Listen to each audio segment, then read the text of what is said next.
আসসালামু আলাইকুম ভিউয়ার্স, আশা করি সবাই ভালো আছেন। আপনারা সবসময় ভালো থাকেন, আমি সেই প্রত্যাশাই করি। পবিত্র রমজান মাসে সবাই ভালো থাকুন, সুস্থ থাকুন এবং আল্লাহর ইবাদত বেশি বেশি করেন, সেই কামনাই করি।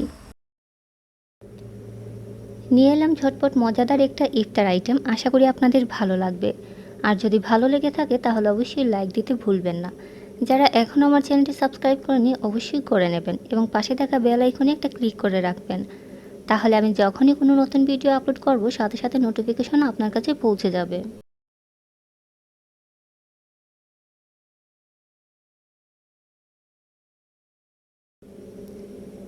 এই ইফতার আইটেমটা তৈরি করার জন্য আমার প্রথমে লাগছে ময়দা।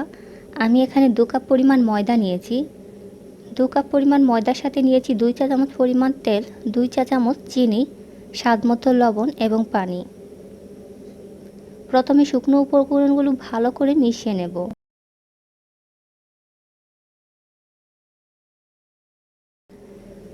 এবার দিয়ে দিচ্ছি পানি। পানিটা খুব বেশি দেওয়া যাবে না, অল্প অল্প করে দিয়ে একটা রুটির ডো তৈরি করতে হবে। আমরা সাধারণত সকালবেলা যে লুচি খেয়ে থাকি সেই লুচির ডোয়ের মতো হতে হবে।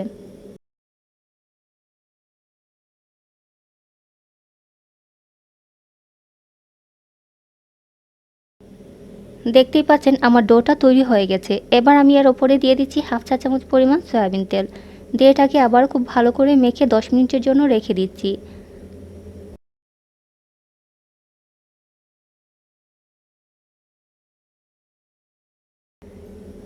ততক্ষণে আমরা তৈরি করে নেব আলুর পুর।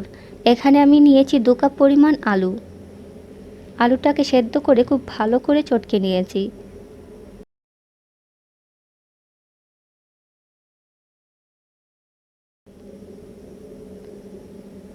আমি এখানে লবণ নিয়েছি 2 ধরনের। বিট লবণ নিয়েছি এবং খাবার লবণ নিয়েছি। আপনারা চাইলে যে কোনো এক ধরনের লবণ দিয়ে এটা করতে পারেন। সাথে নিয়েছি মাংসের মশলা 1.5 চা চামচ, সরিষার তেল নিয়েছি 2 চা চামচ, শুকনা মরিচ নিয়েছি 1 চা চামচ পরিমাণ। আপনারা যে যেরকম ঝাল খেতে পছন্দ করেন সেই রকমই দিতে পারেন।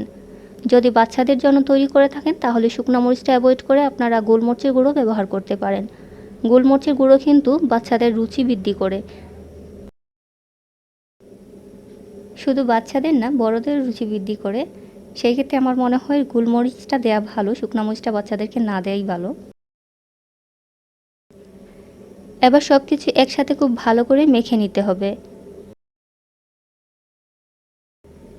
দেখতেই পাচ্ছেন আমার মাখানো হয়ে গেছে। এবার এখান থেকে আমি ছোটো ছোটো বল আকারে তৈরি করে নিচ্ছি। আগে যে রুটির ডোটা তৈরি করে রেখেছিলাম সেখান থেকে আমি কিছুটা খামির নিয়ে একটা রুটি বেলে নিচ্ছি। আমরা সাধারণত যে সাইজের লুচি খেয়ে থাকি ঠিক সেই রকম পুরুত্বের লুচি তৈরি করব। দেখতেই পাচ্ছেন আমি এখানে বড় সাইজে একটা রুটি তৈরি করেছি। এবার একটা কুকিজ কাটারের সাহায্যে এটাকে আমি ছোটো ছোটো করে কেটে নিচ্ছি। আপনারা চাইলে ছোটো ছোটো লুচি কেটেও নিতে পারেন। আপনারা চাইলে ছোটো ছোটো করে লিচি বলেও আপনারা এটা করতে পারেন। আমার লিচি বেলা হয়ে গেছে। এবার আমি এর মধ্যে দিয়ে দিচ্ছি আলুর পুর। স্ক্রিনে দেখতেই পাচ্ছেন আমি এটাকে কিভাবে ফোল্ড করছি।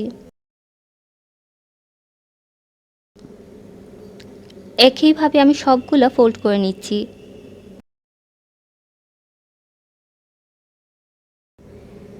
এবার এগুলোকে ডুবো তেলে ভেজে নিতে হবে। চুলার আঁচটা আমার হাই হিটে ছিল, তেলটা গরম করে নিয়েছি। এবার চুলার আঁচটা আমি মিডিয়ামে করে দিচ্ছি এবং যতক্ষণ এটাকে ভাজবো ততক্ষণে চুলার আঁচটা মিডিয়ামে থাকতে হবে। যদি আপনারা চুলার আঁচটা মিডিয়ামেতে বাড়িয়ে দেন তাহলে কিন্তু বাইরের লিচিটা কিন্তু পুড়ে যাবে, কিন্তু ভেতরেরটা কাঁচা থেকে যাবে। 2 মিনিটের আগে কোনো অবস্থাতে এটাকে উল্টাতে যাবেন না।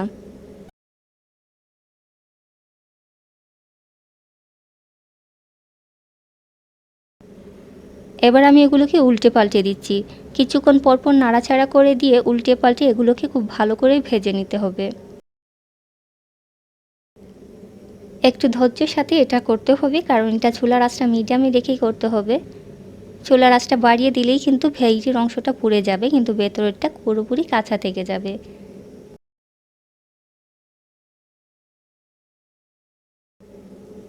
দেখতেই পাচ্ছেন আমার ভাজা হয়ে গেছে। এবার আমি এগুলো নামিয়ে নিচ্ছি। দেখলেন তো কত সহজে তৈরি হয়ে গেল ঝটপট মজাদার ইফতার আইটেম। আশা করি আপনাদের ভালো লাগবে। আজ এখানেই বিদায় নিচ্ছি। আল্লাহ হাফিজ।